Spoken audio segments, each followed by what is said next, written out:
Hello and welcome to another edition of the Tired Pod. We are back and we are more tired than ever. How are you doing, Shez? Man, actually not too bad today. Yeah, yeah. Less Feeling tired, fresh less and tired, ready to go. less tired. Well, we have a few special episodes coming up in the lead up to the Imola Grand Prix, which the San Marino Grand Prix, as it used to be back in the day. This year is the 30-year anniversary of what has been described as the darkest day in the history of Formula One, at least by one Murray Walker. And what we thought we would do is we would take some time to reflect on the legacy that Senna has left. As we know, he is still alive and well in all of our hearts and minds. And I think, as one commenter put it, Senna is not gone. He's just one lap ahead of us, right? And I think that's quite appropriate given the upcoming weekend. So we thought we would do this 3 episode special. We'll kick things off today with reflecting on some of Senna's top moments. And then more to come thereafter. But Shez, what do you think? Well, we should jump in. Yeah, hopefully between us we'll get through the ones that you guys all remember. But at the end, if you guys have any other Senna moments that you want to tell us about, put them in the comments. We'll have a look. And as always, we'll try and reply to as many as we can. Top 5 Ayrton Senna moments, right? Yeah. So aim of the game is to come out at the end of this video with a definitive top 5 list of Ayrton Senna moments. Shall I kick us off? Number 1. So my first one is Estoril 1985. Yeah. So that was Ayrton Senna's first win, and what a win! He turned up at a wet Portuguese Grand Prix in both qualifying and the race, aced pole, and then led away from the start and was absolutely dominant, lapping pretty much everybody, other than I think second and third, and really announcing himself not only as a future star of Formula One, but also highlighting his expertise, his virtuosity in the wet, something that we were going to see over and over again in his career later. Turns out all he needed to win was a bit of rain and a slightly more competitive car, and there he was. I think nothing encapsulates Senna better than that win, and the fact that it was his first win has to make it into our top 5. What do you reckon? Yeah, I cannot think of a more poetic way for him to have gotten his first win. I mean, and I think his whole career, as short as it was poetic in and out of itself, right? I think about what I think Martin Brundle said, right, which is something to the effect of he had this God-given talent, and we just had a sense for finding grip where no one else could on the track, and it was sort of a sixth sense, sort of a God level talent, right, and God given talent, right, both, right. It was crazy, and I don't know. I think subsequently I've seen many drivers be great in the wet, and I suspect they modeled a lot of their sort of wet driving after what Senna was able to do and show us over and over again. That whole being able to find grip when nobody else can is really important, and I think Senna sort of talked about that a lot. In that, growing up, when he was karting, when he was racing in the UK, he would stay out when it was wet, when other people would go back in, because he just needed to be able to know how to get the most out of his car or kart or whatever when it was wet, and it paid dividends because he was doing things that other people just didn't even realize could be done in the wet. So yeah, Estoril is a testament to that talent, and I think it has to be on the list for me. Yeah. All right, I'll give you mine now. My first one, and again in no particular order, is Monaco 1998, where 1998. 1988. Sorry, 1988. My bad. See, it could already. Yeah. I think he had just started at McLaren, and he was determined to outpace Prost in every way he could. And it was start of a really cool rivalry there, right? I think he lapped like 2 seconds faster than Prost, right? And he was kind of driving. I think he said it, right? He was sort of at this unconscious level of driving where he was just pushing the limit way more than he would have otherwise, and it was just crazy. But then, of course, it ended pretty quickly where he crashed out I think towards the end of the race, I want to say it was in like 65 laps or thereabouts, where he just kind of went away and the car went away from him. And I think in Portier.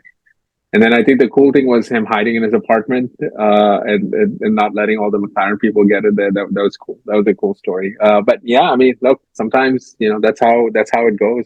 Flying too close to the sun, I guess, on that instance. But nonetheless, it was a pretty cool moment for me. What do you think? Yeah, I mean that has to be in there because I think that is a great example of the duality of Senna, like the absolute will force to be the absolute best and to crush everybody else, and then the crash afterwards when things don't quite work out. Like that lap is sort of mythical now, isn't it? I mean, the number of times. I mean, no one's ever seen it because whenever we see the Monaco lap, well, whenever we see the lap on YouTube, it's actually the 1989 lap because the 88 lap wasn't actually caught on camera, which I think adds to the mysticism that surrounds it. But he was 1.427 seconds ahead of Prost and 2.7 seconds ahead of third place Gerhard Berger. I mean, that's unbelievable around Monaco, right? And you can make the argument that Prost never set his car up for the race, but I'm sorry, but 1.5 seconds quicker than your teammate. So something's pretty special going on there. Especially in Monaco, right? Like that's crazy. Yeah. He absolutely stamped his authority. It's a shortish lap, isn't it? But also, if it had just been the lap, that would have been enough. But then on top of it, you have that commentary that he makes about it afterwards. That he was every lap going faster and faster and faster, and at some point he felt himself coming out of the car, and he was driving it. But he was sitting above the car watching himself drive it, and he got so scared he had to come back in again because he just reached a moment, and he sort of brought divine intervention into that as well. And you put all of that together, and that lap just takes on like a life of its own. And the fact that it's then followed the day after by him punting it into the wall at Portier, and again, why did that happen? Was it a loss of concentration? Was it that he was told by his engineer that Prost is starting to catch up? Whatever the reason, he made an error, put it in the wall, and then we have those pictures of him walking away, angry at himself, and then just locking himself up in his apartment, as you said. Go on. I was going to say I mean, a few years later, Kimi Räikkönen did something similar in Monaco for completely different reasons. But yeah, weird digression. Yes. Sorry. Yes. Well, I mean, 2 years later, everybody crashed in the wall, and I mean, yeah, but I know the race. So that's true. So yeah, I mean, it can happen to anybody, but you just don't expect it to happen on a warm, dry day in Monaco to Ayrton Senna. I think that when you're having this sort of ungodly sort of weekend, right? Like then I think where the margins are, it all sort of just diminishes, right? And then you go from being super godly to like, okay, now I'm in the wall, right? It probably just happens in a split second. Unbelievable. It's just so interesting to juxtapose the greatest lap that I think he ever did. I'm not going to say it's the best lap that's ever happened because there's one better than that, I think. But but definitely the greatest lap that he had ever pulled out in a portfolio of unbelievable laps, and then to have that race the next day, I think it's a great summation of Senna as a person. I agree that one probably has to be in there, and we both agree. So easy. All right, next one. All right, so I've got the Estoril 1992 press conference. So. Just scene setting, right? So he's in a press conference with Nigel Mansell, who's just won the race, Gerhard Berger, and himself. And he gets asked about the championship. And he says, look, this is meant to be a driver's championship. And we've had a few seasons where it's been quite close. But next season, I've had a veto put on me going to drive at the dominant team, which is Williams. And who would put that veto in place? Alain Prost. So what had happened was that Prost had been signed to Williams in 1993 and had put a veto to Senna being his teammate. He basically said, "I'm happy for anybody to be my teammate. I just don't want Ayrton." So Senna got really angry about this, obviously, because that was going to be the best car. 1992, Williams were sweeping everybody else before them, and Senna and everybody else knew that it was going to be the same situation in 1993. But Prost had been signed up and had said, "I don't want Senna in the car," and the Williams team had agreed. So in this press conference, Senna essentially, not even essentially, literally calls Prost a coward for not wanting him in the car the next season. I thought that was brilliant, because not only was it very, very political, very, very outspoken, it was ever so slightly hypocritical too. And I'm going to come to that in a second, because I think you're going to have something to say about that. Go for it. No, you've covered great ground. My only thing was, this was Drive to Survive before Drive to Survive. Like literally, like this. If Netflix had been around to cover social media was around then, mate, then imagine that. That's all I have to say on that. Really. I mean, I often think that social media around that time would have been absolutely explosive. Can you imagine the Prost versus Senna fans? It would like if you think right now is toxic, like just imagine what the rivalry between Senna and Prost would have been like if we'd had Twitter and Instagram back then. But I find this very, very interesting, right? Because Senna, on the one hand, was very happy to call out Alain Prost for being a coward, for not allowing him to drive against him in 1993, but didn't seem to have a problem telling Lotus in the early part of his career that he did not want Derek Warwick in his car, because he said, no, the team should just concentrate on me. And he wanted a slower teammate because Derek might be too much of a problem, and that killed Derek Warwick's career. So I find it really interesting that that sentiment that Senna had about Prost not wanting him in the car in 1993 gets so overplayed, and Prost is made to look like the villain, when Senna did exactly the same thing to a junior driver 10 years before. There you go. No, I'm glad you did. Can I pivot to another moment then? Hit me. Yeah. All right. Spanish Grand Prix 1990. This was in Jerez, right? I remember Senna having grabbed pole already, right? So he went out and had pole, but then after that there was a huge accident. Martin Donnelly had a suspension failure. And I think his Lotus was basically in two, and I think he was unconscious. I think it was pretty bad. But well, he was lying in the middle of the road, wasn't he? He really was. Yeah, all of the above. I don't want to. Yeah, I thought what was pretty funny and egotistical, egomaniacal, whatever you want to call it, right? But then Senna decided to kind of go back in there and like beat his own pole lap again. Like he certainly didn't need to do it, right? He decided to go back again. He's like, he's giving a big middle finger to the track, right? And I thought that one of the cool things, and I think I had watched all of this in replay, right? But I didn't quite realize the depth of it until I saw the Senna movie or documentary on Netflix, right, where it really kind of gave you this insight into his psyche, right, into how his emotional and mental makeup, and then you sort of combine that with all of the instances that we just talked about, right, feeling out of body in terms of driving the car in certain places, certain times.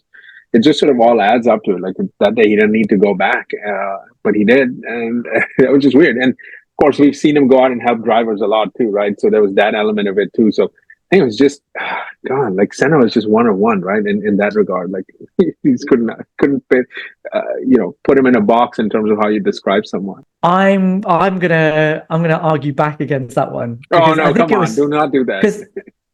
Well, I have to argue about something, man. But I think if we're going to talk about, like, I understand the point. I understand the whole, that when it came to actually performing, everything else just became background noise, and he was able to just block it all out to put in these incredible laps. He did the same thing actually fatefully in Imola in '94, that he whacked the car on pole by 9/10 of a second, despite only hours before and telling people that he loved that he wasn't going to race. And his ability to just block it all out was legendary.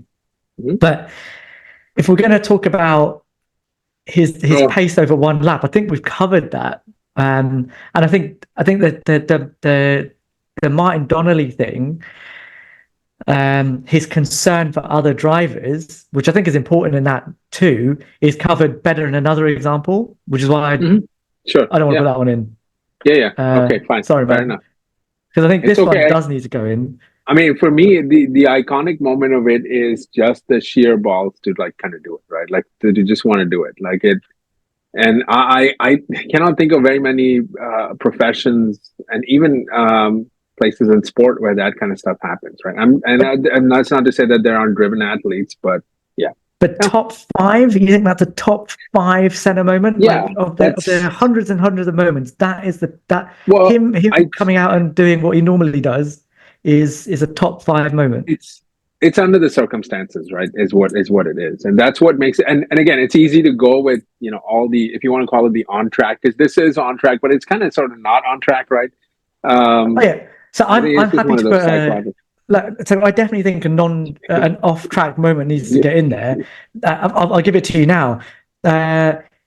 His interaction with Eric Comas 1992 at Spa, that for me has to go in. That there's no way that can't go in. In fact, this should be close to the top of our ranking. Right, this is so if just in case you don't remember what it was, and for some reason it didn't make it into the main part of the Senna documentary. It's there as a little snippet at the end, but they're in qualifying for the 1992 Belgian Grand Prix, and at Blanchimont, Eric Comas has lost it and is stuck in the middle of the road, unconscious in his car with the engine on, and number one, anybody could hit him, and number two, there was a risk of the engine just popping while he's unconscious. So Senna comes round the corner and stops his car in the middle of the track, gets out of his car, runs over to Eric Comas's, hits the kill switch, shuts the engine down, and then quickly waves for the medical teams to get in, while other drivers are still sort of driving around them. And Eric Comas later said that Ayrton essentially saved my life, right? Like how much bigger of a endorsement can you get than that? And drivers still talk about that and still try and reenact that today. And if you think back to Spa 2021, you go back to the same circuit, and in the blinding rain, Lando Norris has gone off at Eau Rouge in a fairly horrifying incident, and not that long after poor old Antoine Hubert has lost his life. God, like motor racing's never going to be completely safe, is it? But the image that I remember of that happening to Lando is Vettel going up Eau Rouge, slowing down and looking over to his driver and just making sure, are you okay? Because if he wasn't, he was going to get out of his car and make sure he was, right? And that started with Senna, in the modern age anyway. And again, that speaks to a duality, doesn't it? The ultimate competitiveness when he's in the car, like you said, able to block out everything else to make sure that he was the quickest.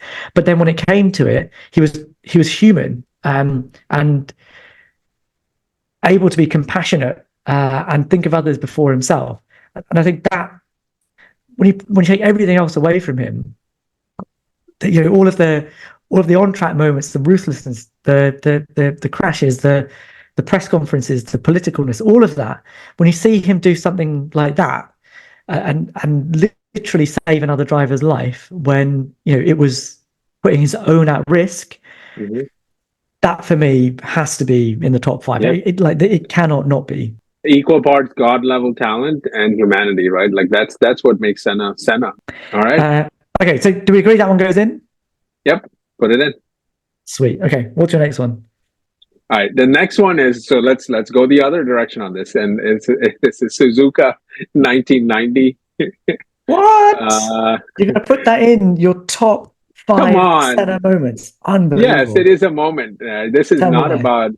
I mean, of course, everyone probably knows this. Like, this was a quite a tight title fight, and two teammates going at it with each other. And as we know it, Senna had qualified on pole, but pole was on, I believe, on the dirtier side of the track. And then Senna lobbied for pole to be moved to the other side. And I think initially there was agreement, but then it was overturned. I'm sort of light on some of the details, but and then he was just mad because he couldn't actually be on the cleaner side, and so then we all have probably seen the moment on TV, which is they Prost and Senna start right next to each other, and Senna was going to have his way one way or another. He wasn't going to lose his title, his second title, much less to.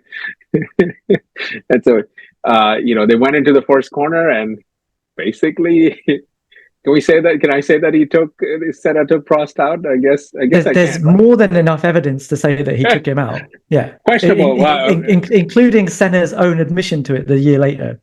I know he did. Yeah, I know. I'm just being tongue in cheek there. Well, with the way today, the stuff gets stewarded, right? You never know. It's like, that was my corner, and the front axle was not next to whatever. Okay, yeah. So this is just me ranting about other stuff, but yeah, I mean that pretty much did it, right? Like that championship was won in the first corner, and that was about it. And the neat thing about this, and I think armed with hindsight, we look at this with reverence, but in the moment he was. He was unrepentant, right? And it probably didn't make a lot of fans in the moment. But I think, hey, looking at the hindsight, I don't agree with that. I don't agree with oh that. no! Like, I don't make it. Didn't make a lot of fans, because I think the problem with that is, mate, he was so all or nothing that he said I was going for the gap. And everyone would have been like, oh yeah, wow, Senna, he was going for the gap. And there would have been a whole heap of pro Senna, anti Prost fans, and there would have been loads of pro Senna fans at the time that would have forgiven him anything.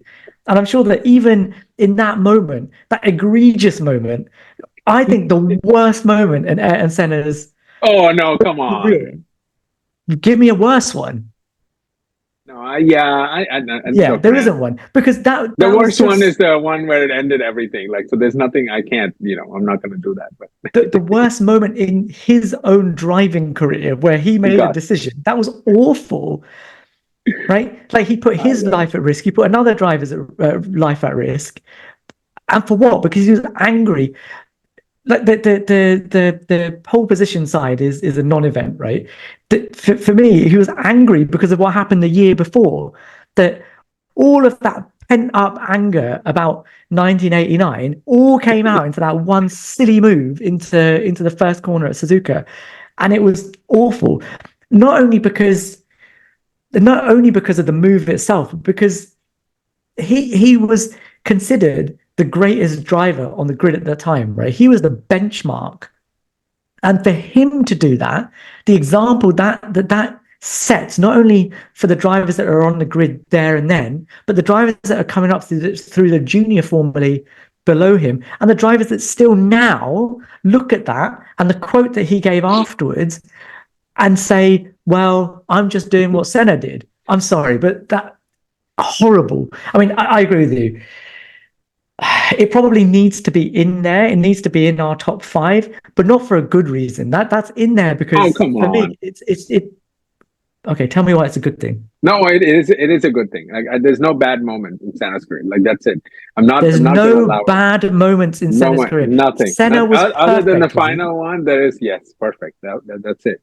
Senna was perfect. No, I'm being tongue in cheek with you. I think you're right. I mean, look, again, like I said when I was saying, I said, in hindsight, I think, again, when somebody passes away, like, there's not a whole lot I could be mad about, right?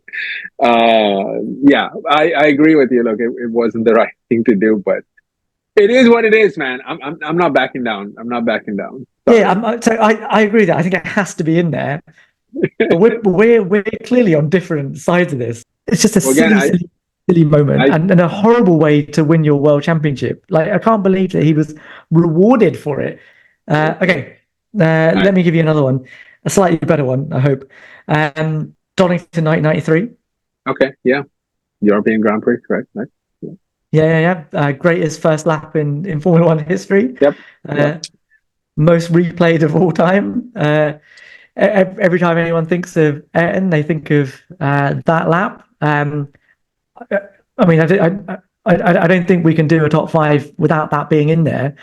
And again, just to recap, Senna starts fifth on the grid, drops a little bit off the start, and yet by the end of the lap, he's passed everyone to go into the lead, including on the final corner, one A. Prost Esquire. And the image of him passing Prost, with Prost looking over in his FW14, FW15C, looking over at him incredulously, you might say, as he goes past, is an image that I will not forget. So yeah, that has to go in there. What do you think? Yeah, no, I think you summed it up well. I think my takeaway of it is exactly how you described Prost. Looking at the whole thing, which is, you can kind of see where my bias is, right? Like, but yeah, again, god tier stuff from Senna, like, clearly. Yep. Yeah, that was okay. Agreed. That goes in. Yep, that goes in. Boom. Okay. All right. What are we left with? All right. Winning in Interlagos, right? Ooh, that's a good one. So this was Interlagos 91. Yeah. Senna had won, I think, roughly 25, 27 races. I mean, so it wasn't like, he was new at it. He'd been in Formula One at least 6-7 years by that point, maybe even more longer. And this was quite interesting, right? He was on pole. This should have been an easy win, but of course the rain came in, which again wouldn't have mattered to him. But this was about 67 laps into the race, right? 60 laps into a 67 lap race, the rains came in. So last 7-8 laps or so, there was rain, and he was doing okay, except that his car broke. And I think it literally broke. I mean, this was one of the days where he literally was sitting in the car and holding it together as he was driving it. But what was really problematic is the broken transmission. And then so he was stuck in sixth gear. And oh man, what a way to drive, right? Like, you're going to you try to win your home Grand Prix. Like, everything's been going okay. It's raining, and generally it's not an issue, except the car is broken, and to try to put it together. And I think the race was great in and of itself, but what I do remember is him trying to get up on the podium, and then he's trying to lift his trophy, and he has it in one hand. I think it's in his right hand, and he's trying to lift it, but he can't really do it. And then he finally musters the energy. And I don't know, look, how much of this was showmanship? I don't know. There's probably an element of that, right? Because we know Senna certainly had a lot of that. And no, he didn't have any of that. Okay. But no, I'm not saying he didn't have any of that. I don't think that was showmanship. I think that was pretty real. Yeah, that was pretty real. I know he had a hard time getting out of his car too, right? So it wasn't. He had to be lifted out of his car, didn't he? I thought that was pretty cool. And again, I think to win the home race is something special in and of itself, but in that fashion too. Oh no, what happened? So I don't disagree. That's a pretty iconic moment. Being stuck in sixth gear, not being able to move, cramp in his shoulders, not able to lift the trophy, home race, first win at Interlagos, all of those things. Yes. Let's go for it. But there's a but coming. But I'm going to put a different one in there. And we can argue about this one. Monaco 1984. Okay, yeah. How are we missing this one out? Look, this is for the last spot in our top five before we debate the order. But Monaco 1984, come on, first race at Monaco in a Tolman, shouldn't be anywhere near the front of the grid, and there he is in the wet, about to overhaul Alain Prost, who, your favorite driver decides to call it and says, "No, stop the race, stop the race." No way. I'm not a stop the count kind of guy, but stop the race, and they do stop the race as Senna sweeps past him into the lead, and Senna thinks he's won the race, but he hasn't. They go back to 2 laps beforehand, and Alain Prost wins the race. But Senna's announced himself on the world stage again in the wet, again at Monaco. It has all the iconic bits and pieces about Ayrton. The dogged will to win. The establishment is against me. That's why Ammar won the race, because they stopped it for him, because he's French, because Jean-Marie Balestre is French, and it's the world against me. But that virtuosity in the car in the wet at Monaco still comes through. How can that not be in there as a great iconic moment? So I completely tell me agree with why Interlagos 1991 beats that. I don't know that it beats it, right? I think it's Well, it 1A, has to 1B. get into the top 5, man. Oh, come on, Lana. Let's pick There's only something 5 else out. spots. I can't disagree with you much, right? I mean, other than just the simple fact that he didn't win the race, right? Like, is all I can say, really, because it wasn't allowed to. And again, not knocking him down. But yeah, I mean, I think there's something again about winning a home race, right? That's all it is. And I can't argue with you, to be honest with you. But I'd put both of them in 1A, 1B. Let's do that. How about that? All right, let's stick it in, and then let's have a little. I'll tell you what I've got as contenders for the top 5, right? So I've got Monaco 88, which we both agreed on. So I think that probably needs to go in. I've put in Comas 92, the Blanchimont incident. Let's hold on to that for now. Let's see how we go. Okay, so that's so maybe outside looking in, right? Put it outside looking in, like maybe 6th place. Okay, that's a maybe. I've got Suzuka 1990, which I think we both agree for different reasons has to be in there. We've got Donington 1993. I think that one potentially can be on the chopping block as well. I know I put it in, but outside it could potentially be on the chopping block. The reason for that is, look, in the wet, I think the difference between those two cars, the Williams and the McLaren that season, was the engine, right? So the Williams had the pace-setting Renault V10, and the McLaren had a crappy Cosworth Ford V8, right? It was just the only engine that they could get their hands on. But actually, most contemporary pundits and most people looking back at that season now consider that the chassis at that point, having developed it, McLaren's chassis was probably as good, if not better, than the Renault. So if you equalize for the engine, actually the advantage that Prost had in the wet was diminished, and therefore allowed Senna to have that. But it's tricky because like, even with that bit of logic in the back of your mind, can you take away 7 places in 70 seconds? I don't know. Can you? No, you can't. That's why I think we can put it in there to begin with. Yeah. So it's between. So that one is again looking in, but it's probably going to sneak in, isn't it? And then we've got Interlagos 1991 and Monaco 1984, which I agree with. I think both of them need to be in there, don't they? I mean, like the shot of Senna struggling to lift his trophy. How can that not be in there? Oof. Yeah. Okay, even the hardest heart has to give way at some point. All right, so what are we taking out then? Because one of them has to go. We've got 6. Well, we take out the Comas one. Oh, man, the humanity, literally. You sure? Well, Ayrton's given us so many. He gave us a lot of humanity on the weekend that he passed away too, right? It's just crazy. Like, you could even easily could have gone there too, right? With cool moments. But it looks like we're going to keep it to the on-track stuff, right? So might as well stick to it. So our top 5, this is it. This is the official top 5 Senna moments as per the Tired F1 pod. Definitive, if nothing else.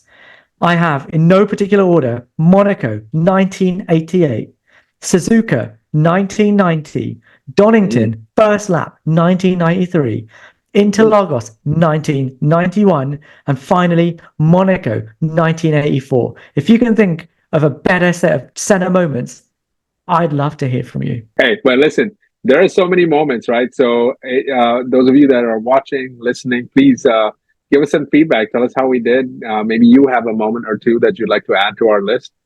Let us know.